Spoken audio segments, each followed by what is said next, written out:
Alors, est-ce qu'il va falloir payer pour tous les pays qui ne se sont pas développés aussi vite que nous? D'abord, mettons-nous une seconde à la place d'un jeune Sénégalais qui vit à Dakar, qui voit la mer monter. Moi, j'y étais quand j'étais au gouvernement. Dans la baie de Dakar, vous avez l'océan qui monte et les villages qui sont mangés par la montée de l'océan. Et il dit, là, c'était le stade de foot, là, c'était l'école, là, c'était ma maison, et il n'y a plus rien. Qu'est-ce qu'il vient, ce jeune Sénégalais? D'abord, il va ailleurs, au Sénégal, puis peut-être ailleurs en Afrique, puis peut-être à la fin, il meurt au fond de la Méditerranée. Et donc, l'enjeu énergétique, l'enjeu climatique, c'est d'abord un enjeu de civilisation. Et il ne faut jamais perdre de vue. Ce n'est pas que des calculs macroéconomiques et des courbes de rentabilité, etc. C'est un enjeu de civilisation. Et donc, apporter l'énergie, transformer cette pauvreté extrême en quelque chose qui soit vivable, c'est un enjeu de civilisation. Surtout qu'en 2050, ils seront 2 milliards, dont 1 milliard de moins de 20 ans. La question. Et donc, voilà, on ne peut pas dire on ne va pas payer. Et puis en même temps, on va les laisser là et jamais ils viendront chez nous, jamais. Évidemment, ils viendront. Et ils auront raison parce qu'à leur place, je ferai exactement la même chose. Exactement la même chose. Et donc, soit on est à la hauteur de ce défi, soit on ferme les yeux et à la fin, on sait que c'est vraiment pas un avenir qu'on a envie de vivre ensemble. Donc oui, il va falloir payer un peu. Pourquoi un peu? Parce qu'en fond, ça coûte très peu cher. On parle des 100 milliards dans le reportage, de manière tout à fait justifiée. Est-ce que vous connaissez ce chiffre? La totalité des investissements annuels dans les infrastructures dans le monde, c'est 5 000 milliards de dollars. Donc ça veut dire qu'en fait, on parle d'une petit bout d'argent. Deuxièmement, aujourd'hui, quand on regarde les subventions, donc notre argent, l'argent public, l'argent des impôts, l'argent du contribuable, qui va vers les énergies fossiles, est beaucoup plus élevé, c'est le FMI qui le dit, beaucoup plus élevé que les mêmes subventions qui vont vers les énergies renouvelables. Et donc, on prendrait un peu de cet argent qui va subventionner les énergies fossiles qui sont à l'origine du problème. Donc pour les transférer vers la transition énergétique au Sud, ça ne veut pas dire dépenser plus, ça veut dire dépenser mieux. De la même manière que l'idée, c'est de réinventer nos modèles économiques, pas pour produire moins que ça, mais pour produire mieux. C'est une révolution de l'intelligence. On est plus con qu'avant? Non, on est beaucoup plus intelligent. Pourquoi on n'y arriverait pas? Francis Dusseux? Non. J'adhère complètement et je crois qu'on adhère tous. Ça m'inquiète. Ceci dit, la vraie question, c'est est-ce qu'il faut dépenser tout cet argent du renouvelable? Parce que monsieur dit que c'est de moins en moins cher. Je reconnais sur le solaire peut-être. Par contre, les éoliennes offshore, je ne crois pas du tout. D'abord, c'est très cher en investissement. Ce sera très cher en maintenance. Est-ce qu'il ne faut pas mettre tout cet argent dans la recherche? Moi, j'ai lu M. Tirole, prix Nobel d'économie. C'est sa proposition en disant « je ne suis pas sûr du résultat ». Mettons beaucoup plus le paquet dans la recherche pour changer les processus, pour améliorer l'efficacité, pour faire ces choses-là. Ce n'est pas ce qu'on fait en France. Et je me permets quand même de dire que les énergies renouvelables sont subventionnées en France. Cette année, 6 milliards. Dans 2 ans, 8. Dans 3 ans après, ce sera 15. Il faut le financer. Peut-être c'est un choix de société, c'est un choix politique, mais le problème, ça renchérit le coût de l'énergie en France. Et ce sera à peu près pareil en Europe. Est-ce qu'on peut se le permettre? Est-ce qu'on veut faire ça? Moi, je suis frappé par un sondage. Quand on demande aux Français, est-ce que vous êtes prêts à payer pour qu'on ait plus de renouvelables, pour protéger le climat? J'ai lu un sondage qui disait oui, 50 €, pas plus. Et qu'est-ce qu'on est en train de faire? Là, la décision des politiques, ça a été de dire cette taxe sur l'électricité, elle va passer comme une taxe sur les carburants et le fioul domestique. Ça va pénaliser le pouvoir d'achat des gens et surtout, plus grave à mon avis, ça va rendre nos entreprises moins compétitives. Et vous savez tous qu'on a perdu 10 points dans le PIB d'industrie. Est-ce que c'est vraiment ça qu'on veut faire? Le problème principal, je crois, c'est qu'on ne peut pas dissocier compétitivité des entreprises et coût de l'énergie. Donc je suis désolé, c'est vrai que c'est des courbes, c'est des extrapolations, c'est des calculs. Là, vous n'êtes pas d'accord. Bassement matériels. Mais on est obligé de se poser cette question. Est-ce qu'on veut pénaliser le pouvoir d'achat des Français qui ont besoin de leur bagnole diesel pour aller bosser tous les jours en zone rurale? C'est pas évident la réponse. Alors justement, votre avis, Jean-Marc Jancovici? C'est compliqué d'avoir un avis parce que... Merci. Parce que ça fâche. Non, ça renvoie au thème de mon livre. C'est que dans tout ce que j'entends depuis 3/4 d'heure, il y a une assertion de départ pour raisonner, que ce soit dans les sujets que vous avez montrés, ou etc., ou dans les choses qui ont pu être dites ici, moins, mais qui ne correspond pas à la réalité ou qui correspond à une manière de voir la réalité qui est un peu spécieuse. Donc à partir de là, c'est un peu compliqué d'avoir un avis. Je suis parfaitement d'accord avec ce qu'a dit Philippe Biwix. les arbres ne montent pas jusqu'au ciel, et sur une planète finie, malheureusement, la croissance perpétuelle, ça n'existe pas. Même la consommation perpétuellement constante de quelque chose, ça n'existe pas. Donc, à un moment, il va falloir gérer la sobriété, et il vaut mieux la désirer plutôt que la subir. Je suis une espèce très bizarre qui énerve beaucoup de gens. Je suis un décroissantiste pro-nucléaire. Il n'y en avait pas beaucoup, mais voilà, j'en fais partie. Un croisement. Je ne dis pas la décroissance, il la faut parce qu'elle est désirable. Je dis on va la voir de toute façon. On l'a déjà en ce moment en Europe. Et si la consommation d'énergie baisse en Europe en ce moment, ce n'est pas parce qu'on l'a géré, c'est parce qu'on est en train de le subir. Et c'est ça qui est en train de mettre des gens au chômage. Donc tous les gens, ils ont deux souhaits. Et c'est très légitime. Ils veulent un environnement sain, mais ça arrive en deuxième. Ils veulent un boulot. Parce que nous, là, on est en train de réfléchir entre CSP+, qui sommes bien payés. Mais enfin, ce n'est pas le cas de tous les gens qui sont en train de nous regarder. Il se trouve que le boulot, il arrive parce que quelque part, quelqu'un a de l'argent pour payer les gens. Et cet argent, le système économique qu'on a bâti depuis 2 siècles est ainsi fait, comme ça, qu'il est issu non pas du travail des gens, mais du travail des machines. Et plus les machines travaillent et transforment de choses, cher à Philippe Biwix, et plus on a d'argent. C'est comme ça que ça marche. Donc si on veut avoir moins de choses, de trucs, de machins et de bidules, parce que c'est ça l'horizon vers lequel il faut se diriger, et je suis d'accord aussi avec ce qu'a dit Geneviève, c'est un formidable défi, du reste les Français devraient se jeter dessus au lieu de le geindre, la contrepartie économique inexorable, je dis bien inexorable, c'est que ça s'apparente à une forme de récession structurelle. Je dis bien ça s'apparente donc à une forme une de augmentation du récession chômage. Non. Non, pas du tout. C'est totalement ça faux. s'apparente à une diminution des revenus réels des gens, c'est-à-dire qu'avec 1 heure de travail, vous pourrez vous payer de moins en moins de frigos, de voitures et de chemises. Mais peut-être qu'on en C'est aura pas plus nécessairement un drame. C'est pas ça. Je le sera redis, que on le est code. bien payé et on a la sécurité de l'emploi tous autour de ce plateau. Je le redis, c'est pas la préoccupation. Enfin, tout le monde n'a pas cette chance. Et je le redis aussi, gérer une société dans laquelle les revenus diminuent au lieu d'augmenter, c'est un exercice inédit dans l'histoire humaine, ou en tout cas dans les 2 derniers siècles. On ne sait pas faire ça. Ça fait 8 générations qu'on fait l'inverse. On n'a pas les réflexes, on n'a pas les outils, on n'a pas les habitudes, on n'a pas le schéma mental, on n'a rien de tout ça. Donc c'est très désorientant. Comment on va faire? Donc il vaut mieux faire la danse de la pluie en espérant que la croissance va revenir. Hollande, il a fait cet exercice et Sarkozy avant lui, ça ne marche pas bien. Donc il vaudrait mieux s'attaquer à ce que va vraiment être l'avenir du monde. Mais ça demande d'avoir un débat un peu pragmatique, moins pas idéologique. Et ça demande encore une fois de ne pas nier une réalité économique qui est que si vous avez moins de trucs et de machins, la contrepartie des trucs et des machins, elle baissera économiquement. Alors, réaction rapide, Philippe Ouais, Biwix, rapidement. sur l'emploi. Effectivement, la croissance, c'est l'emploi. La croissance, c'est l'emploi, c'est ce qu'on nous enseigne en permanence. Donc, effectivement, déjà, on peut se dire que la croissance ne reviendra pas dans nos pays. Je pense que d'ailleurs, ce n'est pas pour rien que les entreprises vont chercher cette croissance dans les pays émergents. Ça, ce n'est pas une surprise, même si on fait semblant de ne pas encore se le dire. Et donc, alors d'ailleurs, elle ne reviendra pas, mais ce n'est pas souhaitable.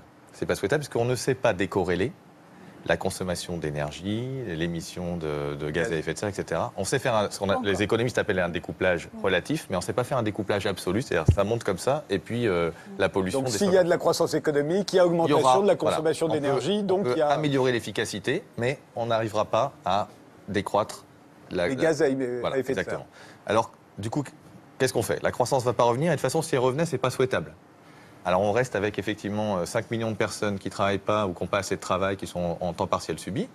Ou est-ce qu'on essaie d'inventer un autre système industriel, commercial, fiscal, etc., qui soit, alors pour ne pas se fâcher, on va dire post-croissance, pour ne pas faire trop peur, post-croissance, de plein emploi ou de pleine activité. Ouais, De mon point de vue, c'est parfaitement atteignable. Je prends juste un exemple, l'agriculture. C'est la folie, l'agriculture. On a fait les usines à cochons d'un côté en Bretagne et on nous explique tout le temps, Deutsche Bank doit nous expliquer qu'il faut les faire plus gros parce que sinon, il faut mettre toujours plus de cochons et de vaches, sinon ça ne marche pas. Et de l'autre côté, la Beauce. Un truc délirant. Il faut revenir à de la polyculture avec des plus petites exploitations, plus intensives en main-d'œuvre. Et on peut créer 1 million d'emplois dans l'agriculture. Il faudrait d'ailleurs. Et si on regarde en Afrique, il faut absolument. et à commencer par chez nous. Si on regarde, il y a encore 3 millions millions d'agriculteurs en Italie, par exemple. On peut faire, pas pour rien qu'il y a pas mal de produits bio qui arrivent d'Italie, par exemple. Voilà, on peut le faire. Simplement, à ce moment-là, on a un problème. C'est qu'on ne sait pas vendre notre poulet fermier localement, qui a été sympa et tout, contre le poulet trempé dans le chlore brésilien. On ne sait pas faire ça. Ouais. Voilà. Et donc, c'est le problème, effectivement, à ce moment-là, de la mondialisation.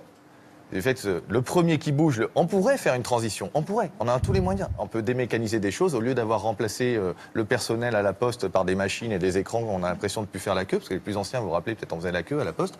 Maintenant, en fait, on fait toujours la queue, mais on a un écran plat et puis on timbre soi-même son truc. Bon, eh ben, on pourrait faire ça, mais si on fait ça et qu'on est les premiers, qu'on est tout seul, la chimie française qui intégrerait ces externalités carbone ou pollution, mais on va se faire casser les reins par la chimie au gaz de schiste américain, par la chimie au gaz gratuit du Qatar. Ça ne marchera pas. Donc à ce moment-là, il faut poser la question qui fâche, c'est-à-dire avec des relents fort nauséabonds, je sais bien, mais la question de comment on se protège si on décide d'y aller en transition sans attendre les 196. Parce qu'effectivement, en 196, on n'arrive pas à se mettre d'accord. Rendez-vous à la COP. Donc on peut aller en transition, mais il faut se protéger. Il y a une question de la rente, là. Parce que, en fait, ce que vous dites, là, vous avez des propos parfaitement acceptables et compatibles. Mais je pense que 10 ans auparavant, peut-être que vous aurez tenu des propos différents. Et ce qui m'intéresse dans cette conversation, c'est qu'on voit bien qu'aujourd'hui, on est arrivé à ce point d'inflexion qui fait que cette formidable civilisation fossile qui a généré tellement de croissance, qui a été d'ailleurs, elle a été à la fois aliénante et émancipatrice. C'est pour ça qu'on est dans cette ambiguïté, parce qu'elle a été aussi aliénante qu'émancipatrice, c'est-à-dire qu'on a eu droit à des progrès extraordinaires dans le domaine de la santé, monde technologique, mais aussi, bien sûr, dans un état de dépendance tel qu'aujourd'hui, d'ailleurs, avec des conséquences géopolitiques, on ne va pas en parler, qui nous reviennent en boomerang. Donc on a du mal à sortir de ce modèle-là. Mais aujourd'hui, peut-être que le moment est venu. Il y a maintenant, de la part, j'allais dire, de cette aristocratie fossile, il y a peut-être maintenant plus à perdre, à maintenir la rente, qu'à dire « ok, on lâche et on y va ». Et d'ailleurs, votre discours s'infléchit dans le gaz, qui est bien sûr la plus acceptable. C'est une énergie bas carbone, elle est carbonée, il faut quand même le rappeler, mais c'est une énergie bas carbone. Et quand vous parlez de sortir complètement, d'aller jusqu'au bout de la logique, peut-être de faire un rétropédalage, de dire oui, on peut retourner à un modèle d'agriculture familiale beaucoup plus intensive, on peut démécaniser. Eh bien, j'ai pas dit démécaniser, parce que c'est la dernière chose que je démécaniserais, c'est bien l'agriculture. Alors je suis d'accord, on ne dit pas mais enfin sortir de cette technologie qui est un peu superfétatoire, on voit bien que, compte tenu de la projection que l'on a, c'est extrêmement difficile d'y aller. Et donc, il faudrait aujourd'hui qu'il y ait vraiment un passage très net. Ceux qui ont tenu la rente pendant des années décident d'y aller et qu'on arrive à cette articulation du mieux plutôt que du plus, qu'on change tous de modèle économique. Et si possible, ça ne va pas se faire pour des raisons altruistes ni éthiques, j'y crois absolument pas. Mais ça pourra se faire que si on a les industriels, les banquiers et la société civile d'ailleurs, qui a été la première à se mobiliser, qui décide, dans un pas de temps qui est peut-être de 5 à 10 ans, de faire le grand saut.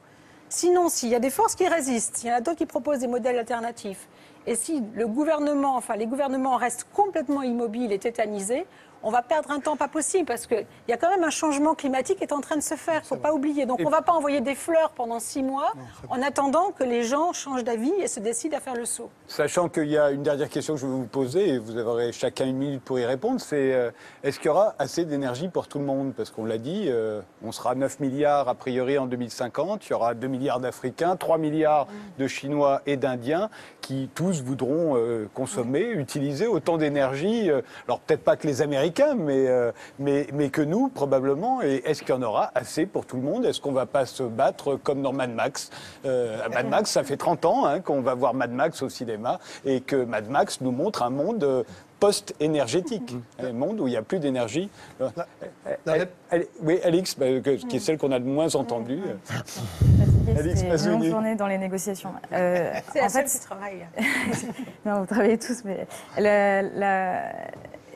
pour moi, cette question, elle ne se pose pas. Évidemment qu'il y aura assez d'énergie, à condition évidemment qu'on change la façon dont on pense aujourd'hui, c'est-à-dire de croire que tout le monde aura une voiture en 2050, que tout le monde aura peut-être un frigo, voire 2, parce qu'il y a toujours des restes pour l'hiver, etc. Enfin, c'est juste que la conception du monde qu'on a aujourd'hui, elle ne fonctionnera clairement pas en 2050. Et donc, voilà, il faut le dire. Voilà, il faut le dire. Mais c'est vrai qu'aujourd'hui, vous, la façon dont vous concevez le monde, c'est de dire, tel qu'il est aujourd'hui, il faut le reproduire en 2050 et donc multiplier par le nombre de personnes qu'on sera. Ça ne marchera pas. Absolument.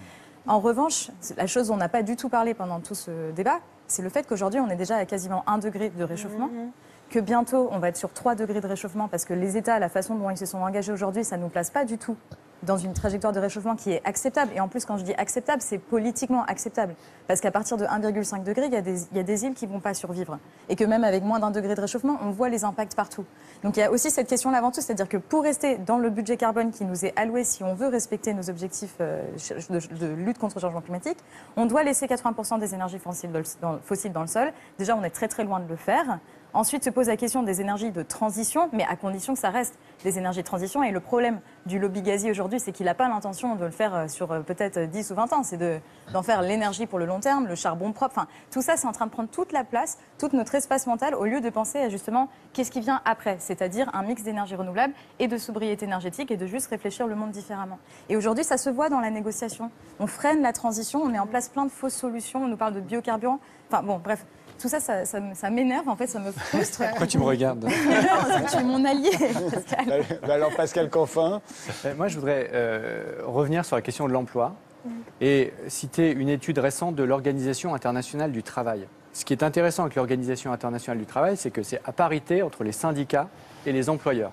Et ils ont sorti, avant la COP, une étude qui montre que la transition énergétique mondiale qui respecte les 2 degrés, donc exactement ce dont on rêve tous et ce dont on a besoin, ça crée dans le monde plus de 60 millions d'emplois nets. C'est-à-dire que c'est vrai que ça en détruit dans le pétrole, c'est vrai que ça en détruit dans le charbon, mais ça en crée 60 millions de plus ailleurs. Donc il n'y a aucune raison d'opposer. Encore une fois, l'OIT, c'est les syndicats plus les employeurs. Et donc, à part le lobbying intense, vous avez travaillé pour une entreprise pendant 40 ans, Exxon, qui est en train d'être condamné par le procureur de New York pour avoir caché les informations dont il disposait sur le changement climatique en trompant les consommateurs et ses actionnaires. Donc, à part ce lobbying extrêmement intense, extrêmement riche et extrêmement puissant de quelques compagnies qui ont à perdre, nous avons, nous, intérêt à cette transition. Il y a en termes de qualité de vie, d'air qu'on respire et d'emplois à créer. La dernière phrase, c'est une citation de la patronne des syndicats mondiaux, c'est une Australienne, qui dit « Il n'y a pas d'emploi sur une planète morte ». Je crois que ça résume absolument tout notre débat. Francis Dusseux. Oui, je crois qu'on a une solution. On est tous d'accord. C'est mettre une taxe carbone, c'est-à-dire pénaliser ce qui pollue le plus. Ça, c'est à notre portée. Et je pense qu'on est tous en train... On me dit que la COP21 ne peut pas le faire. Mais le problème que j'ai, c'est que si l'Europe, par exemple, et la France a déjà démarré, on a une trajectoire carbone, et si l'Europe est la seule à avoir ça, et que les Américains ne suivent pas. Et je crois que M. Kerry a déjà déclaré qu'il n'y aurait pas d'engagement des États-Unis parce qu'il n'y aurait aucun engagement de la part du Congrès. Tout doit être approuvé par le Congrès. Si on n'a pas une convergence de vues entre Chine, États-Unis et Europe, on est quand même d'une guerre économique mondiale, qu'on le veuille ou pas.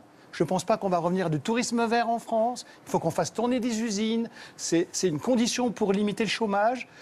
Il y a un vrai problème de compétitivité et c'est ça mon souci. Ceci dit, la solution, la modeste contribution du pétrole, c'est qu'on en a besoin, on en consommera de moins en moins, mettons une taxe carbone pour chasser le charbon et mettre du gaz. Et faisons un peu confiance aux ingénieurs, des nouvelles technologies. Et moi, je crois, l'exemple du crottin de cheval, je le cite souvent, la voiture est arrivée.